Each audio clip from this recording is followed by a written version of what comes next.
नमस्कार, शाम के 4:30 बजने को हैं। आप देख रहे हैं आज तक, आपके साथ मैं हूं चित्रा त्रिपाठी। शहर शहर कोरोना का जहर। जी हां, कोरोना के मरीजों की संख्या थमने का नाम नहीं ले रही है। देश भर में 26,000 से ज्यादा लोग कोरोना संक्रमित हो चुके हैं, लेकिन गुजरात के आंकड़े और ज्यादा डरा रहे हैं। यहां तेजी से कोरोना संक्रमित मरीजों की संख्या बढ़ने के बाद राज्य सरकार युद्ध स्तर पर काम करने में जुटी हुई है। हालांकि अहमदाबाद अब भी चिंता का बड़ा सबब बना हुआ है।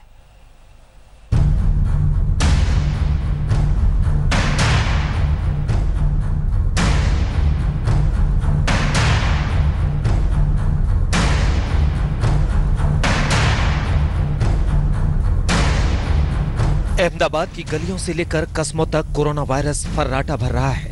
इससे संक्रमित मरीजों की रफ्तार नहीं थम रही है।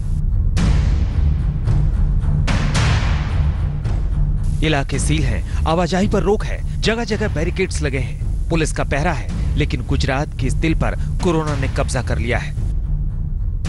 बीते 24 घंटे में 256 लोग कोरोना वायरस से संक्रमित हुए हैं, वहीं 6 लोगों की मौत हो गई। कोरोना के बढ़ते मामले रूपाणी सरकार के लिए चिंता का सबब है। જે પોઝિટિવ કેસીસ આવ્યા છે 256 256 આજના દિવસના જે મૃત્યુ થયા છે 6 એવા લોકો છે કે જે કોવિડથી પીડાતા હતા, મૃત્યુ થયું છે। આજે જે ચિકિત્સા અને સારવાર લઈને સાજા થઈને ઘરે પાછા ગયા છે એવા 17 લોકો છે। देश भर में चंद रोज पहले तक कोरोना संक्रमण के मामले में गुजरात काफी पीछे था, लेकिन देखते देखते नंबर 2 पर पहुंच गया। महाराष्ट्र के बाद गुजरात में ही कोरोना के मरीजों की संख्या सबसे ज्यादा है। गुजरात में संक्रमित लोगों की संख्या 3071 तक पहुंच गई है। वहीं अकेले अहमदाबाद में संक्रमित मरीजों की संख्या 2000 के पार कर गई है। गुजरात में अब तक कुल 133 लोगों की कोरोना वायरस की वजह से मौत हो गई है, जबकि अकेले अहमदाबाद में 86 लोगों ने कोरोना वजह से जान गंवाई।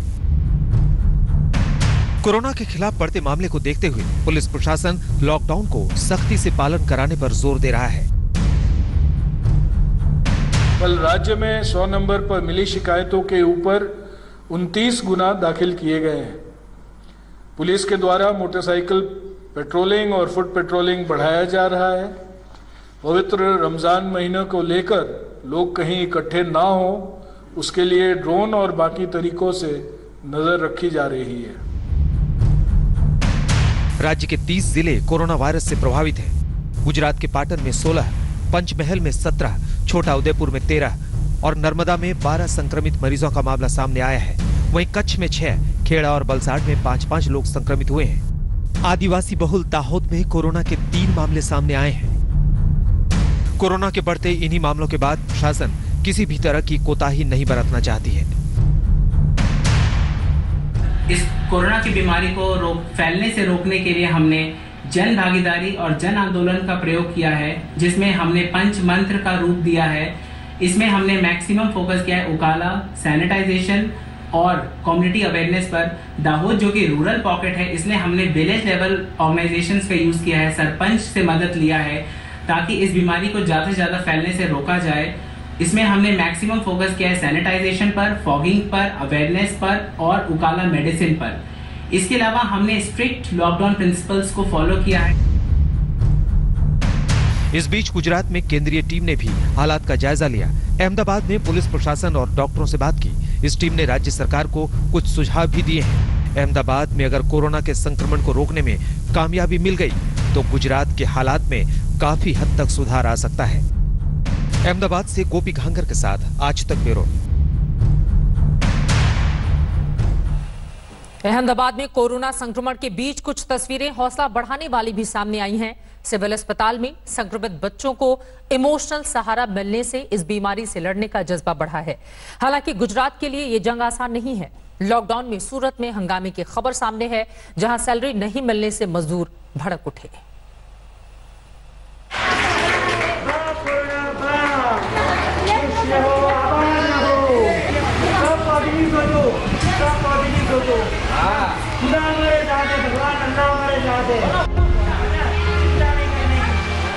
ये हौसले की आवाज है।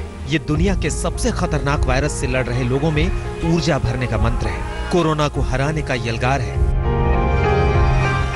जिस शहर में कोरोना के मरीजों की बढ़ती संख्या ने गुजरात में खतरे की घंटी बजा दी है, उसी शहर के एक सिविल अस्पताल का ये नजारा है, जहां भर्ती मरीजों की हौसला अफजाई की जा रही है, उनके जज्बे को सलाम किया जा रहा है। अहमदाबाद के इस अस्पताल में 470 से ज्यादा कोरोना संक्रमित मरीज हैं। यहाँ कई ऐसे परिवार हैं जो पूरी तरह कोरोना की चपेट में आने की वजह से भर्ती हैं। यहाँ बच्चों का वार्ड पूरी तरह कोरोना पॉजिटिव बच्चों से भरा हुआ है। एक अच्छी बात यह है कि यहाँ भर्ती मरीजों का खास ख्याल रखा जा रहा है। मेडिकल स्टाफ उनको खाना खिलाते हैं, साथ में इमोशनल सपोर्ट भी देते हैं। કે જે બાળકોને કોરોનાનો ચેપ લાગેલો છે પણ છતાં એ લોકોને આપણે ઘરે મોકલી શકીએ એવા છે નહીં, તો એવા બાળકોને અમે લોકો જે સ્ટેબલ બાળકો છે અમે અહીંયા પીડિયાટ્રિક વોર્ડમાં રાખીએ છીએ। હવે આ નાના બાળકોને ઓબ્વિયસલી મોટા કરતાં ઇમ્યુનિટી ઓછી હોય, એટલે આ લોકોને ઇમ્યુનિટી સારી રહે એના માટે અમે લોકો એનું ચોક્કસ અમે ધ્યાન રાખીએ છીએ। અમે બધાને સ્પેશિયલ દિવસમાં માસ્ક દરરોજ ડેલી માસ્ક અમે એમને આપીએ છીએ। कोरोना के डर के साए के बीच अहमदाबाद के इस अस्पताल की पहल वाकई काबिल तारीफ है। बढ़ते कोरोना के मामलों के बीच गुजरात सरकार को कई मोर्चों पर लड़ाई लड़नी होगी, लेकिन अहमदाबाद के सिविल अस्पताल में आई कोविड अस्पताल की कुछ ऐसी तस्वीरें सामने आई जिसने एक पॉजिटिव मैसेज लोगों को देने की कोशिश की, चाहे वो खाना हो या फिर लोगों को मानसिक तौर पर कोविड के सामने लड़ने के लिए मजबूत करना। कोरोना के खिलाफ जंग अस्पताल में ही नहीं, जेल में भी लड़ी जा रही है। सूरत की लाजपुर जेल में कोरोना वायरस के खतरे को देखते हुए मॉक ड्रिल की गई। इस मॉक ड्रिल में यह देखा गया कि अगर किसी कैदी में कोरोना के लक्षण दिख जाते हैं तो उनका इलाज कैसे किया जाए। साथ ही कैदियों को किन किन बातों का ख्याल रखना चाहिए। कोरोना की जंग में मजदूरों का गुस्सा भी भारी पड़ रहा है। सूरत में ही मिल मालिकों के खिलाफ मजदूरों का गुस्सा भड़क गया। लॉकडाउन में कपड़ा मिल बंद है, कारखानों पर ताला लगा हुआ है। सूरत के कडोदरा इलाके में प्रभाकर प्रोसेस नाम के एक कपड़ा मिल ने मजदूरों की तनख्वाह नहीं दी तो मजदूरों के सब्र का बांध टूट गया। मजदूरों ने गेट पर जमकर पथराव किया, हालांकि उन्हें कुछ हासिल भी नहीं हुआ, खाली हाथ ही घर लौटना पड़ा। कोरोना के संक्रमण काल में जब देश लॉकडाउन के दूसरे फेज में है तो ऐसे में इन मजदूरों की बेबसी को भी समझना होगा। इनकी समस्याओं का भी समाधान करना पड़ेगा और गुजरात जैसे राज्य के लिए तो ये काफी अहम हो जाता है, क्योंकि यहाँ कोरोना के मरीजों की संख्या लगातार बढ़ती जा रही है। अहमदाबाद से गोपी घांगर के साथ आज तक ब्यूरो। इधर प्रधानमंत्री नरेंद्र मोदी के 68वें मन की बात को अगर हम गौर से सुने तो पूरी तरह से कोरोना के इर्द गिर्द ही उनके मन की बात रही। उन्होंने लॉकडाउन के फायदे गिनाए हैं, विस्तार से जानकारी दी है, कोरोना वॉरियर्स की पीठ थपथपाई, उम्मीद जताई कि ईद से पहले कोरोना भारत से खत्म हो जाएगा। साथ ही पीएम मोदी ने कहा है कि दुनिया भर के नेताओं की तारीफों का भी उन्होंने जिक्र किया। भारत ने कोरोना के संक्रमण काल में दुनिया की जिस तरह से मदद की है उसकी पूरी दुनिया में जमकर तारीफ हो रही है। कोई लापरवाही नहीं होनी चाहिए, इसका हमेशा हमेशा हमने ध्यान रखना ही होगा। और मैं फिर एक बार कहूंगा, 2 गज दूरी बनाए रखिए, खुद को स्वस्थ रखिए। 2 गज दूरी बहुत है जरूरी। कोरोना वॉरियर्स के साथ हिंसा, उत्पीड़न और उन्हें किसी रूप में चोट पहुंचाने वालों के खिलाफ बेहद सख्त सजा का प्रावधान किया गया है। हमारे doctor, nurses, paramedical staff, community health workers और ऐसे सभी लोग जो देश को कोरोना मुक्त बनाने में दिन रात जुटे हुए हैं, उनकी रक्षा करने के लिए ये कदम बहुत जरूरी था। हमारी पुलिस व्यवस्था को लेकर भी आम लोगों के सोच में काफी बदलाव हुआ है। पहले पुलिस के विषय में सोचते ही नकारात्मकता के सिवाय हमें कुछ नजर नहीं आता था। हमारे पुलिसकर्मी आज गरीबों, जरूरतमंदों को खाना पहुंचा रहे हैं। हमने विश्व के हर जरूरतमंद तक दवाइयों को पहुंचाने का बीड़ा उठाया, मानवता के इस काम को करके दिखाया। जब मेरी अनेक देशों के राष्ट्राध्यक्षों से फोन पर बात होती है तो भारत की जनता का आभार जरूर व्यक्त करते हैं। जब वो लोग कहते हैं thank you India, thank you people of India, तो देश के लिए गर्व और बढ़ जाता है। रमजान का भी पवित्र महीना शुरू हो चुका है। जब पिछली बार रमजान मनाया गया था तो किसी ने सोचा भी नहीं था कि इस बार रमजान में इतनी बड़ी मुसीबतों का भी सामना करना पड़ेगा। इस बार हम पहले से ज्यादा इबादत करें ताकि ईद आने से पहले दुनिया कोरोना से मुक्त हो जाए। प्रधानमंत्री नरेंद्र मोदी की आज की मन की बात में उम्मीदें हैं, हौसला है और कोरोना से हम कैसे निपटे, कैसे उसे हराएं, इसका संकल्प भी है। उन्होंने विस्तार से इन तमाम बातों का जिक्र किया। उधर कोरोना के खिलाफ जंग के जिन योद्धाओं पर पूरी जिम्मेदारी है वो बीमार होते जा रहे हैं और ये चिंता की बात हिंदुस्तान के लिए।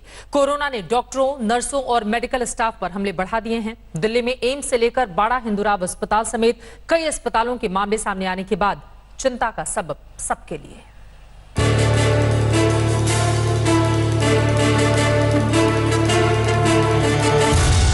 कोरोना योद्धाओं पर वायरस ने कर दिया है अटैक। जो कोरोना से इंसान को बचाने में जुटे थे, उन्हीं पर चीनी वायरस ने किया है पलटवार। ऐसे में जो स्वास्थ्यकर्मी मैदान में थे, उनके लिए बढ़ गई है मुश्किलें। कोरोना का सबसे ताजा हमला देश के मशहूर सरकारी अस्पताल एम्स पर हुआ है। एम्स में काम करने वाली एक नर्स कोरोना की शिकार हो गई। एम्स के कैंसर विभाग में वो नर्स काम करती थी। नर्स के 2 बच्चे भी कोरोना से बीमार हो गए। ऐसे हालात में स्वास्थ्य मंत्री डॉक्टर हर्षवर्धन ने एम्स ट्रॉमा सेंटर का जायजा लिया, जिसे कोरोना मरीजों के लिए पूरी तरह बदल दिया गया है। सरकार बैकअप प्लान को पूरी तरह एक्टिवेट कर रही है। सारे आईसीयूज को देखा है। कोविड से प्रभावित मरीजों के लिए डेडिकेटेड ऑपरेशन थिएटर, कोविड से प्रभावित हमारी गर्भवती माताओं के लिए डेडिकेटेड ऑपरेशन थिएटर और सेपरेट प्राइवेट रूम्स कोविड से प्रभावित मरीजों के लिए, और उनके वार्ड तक जाने की सारी व्यवस्थाएं पूरी तरह से आइसोलेटेड हैं। कोरोना के खतरे सिर्फ एम्स तक ही सीमित नहीं है। दिल्ली के कई अस्पताल में मेडिकल स्टाफ जंग लड़ते लड़ते कोरोना से संक्रमित हो गए हैं। दिल्ली के जहांगीरपुर इलाके के जगजीवन राम अस्पताल में कोरोना संक्रमित स्टाफ की संख्या 44 हो गई है। वहीं एमसीडी का सबसे बड़ा अस्पताल बाड़ा हिंदुराव को तो बंद तक करना पड़ा। हिंदुराव अस्पताल में शनिवार को एक नर्स कोरोना से संक्रमित हो गई। नर्स पिछले 2 हफ्तों से एक जगह ड्यूटी कर रही थी। इसके बाद तो अस्पताल बंद कर दिया गया। फिलहाल सैनिटाइजेशन के साथ अब उन लोगों की तलाश की जा रही है जो नर्स के संपर्क में आए थे। दिल्ली के 3 बड़े अस्पताल जो है वो बीमार हैं क्योंकि वहां पर कोरोना वायरस का अटैक हुआ है। ये है दिल्ली का एम्स अस्पताल, हिंदुराव अस्पताल और तीसरा अस्पताल है बाबू जगजीवन राम, जहां पर सबसे ज्यादा कोरोना का असर हुआ है। दरअसल यहां पर 44 लोग ऐसे हैं जो स्वास्थ्यकर्मी हैं जो इसकी चपेट में आए हैं। इस वक्त मैं आउटर रिंग रोड पर मौजूद हूँ। ये बिल्कुल बैक साइड है बाबू जगजीवन राम की। आगे फ्रंट साइड को पूरा सील कर रखा है पुलिस ने, क्योंकि वहां किसी को आने जाने नहीं दिया जा रहा। दिल्ली में दूसरे अस्पताल में भी डॉक्टर, नर्सों और मेडिकल स्टाफ के कोरोना संक्रमित होने के मामले सामने आए हैं। कैंसर अस्पताल, लेडी हार्डिंग अस्पताल, कलावती शरण अस्पताल, इसके अलावा मोहल्ला क्लिनिक, बाबरपुर और मौजपुर में भी एक डॉक्टर कोरोना पॉजिटिव मिले। ऐसे हालात में दिल्ली में अब तक 70 से ज्यादा स्वास्थ्यकर्मी कोरोना के संक्रमण से बीमार हो गए हैं और इन्हीं आंकड़ों पर ब्रेक लगाना सबसे बड़ी चुनौती है। अनुज मिश्रा के साथ चिराग कोठी, दिल्ली आज तक। नमस्कार, मैं हूं अंजना ओम कश्यप। हमें उम्मीद है ये वीडियो आपको पसंद आया होगा। लेटेस्ट खबरों के लिए यूं ही देखते रहिए आज तक और इस वीडियो के पसंद आने पर लाइक, शेयर एंड सब्सक्राइब करना ना भूलें।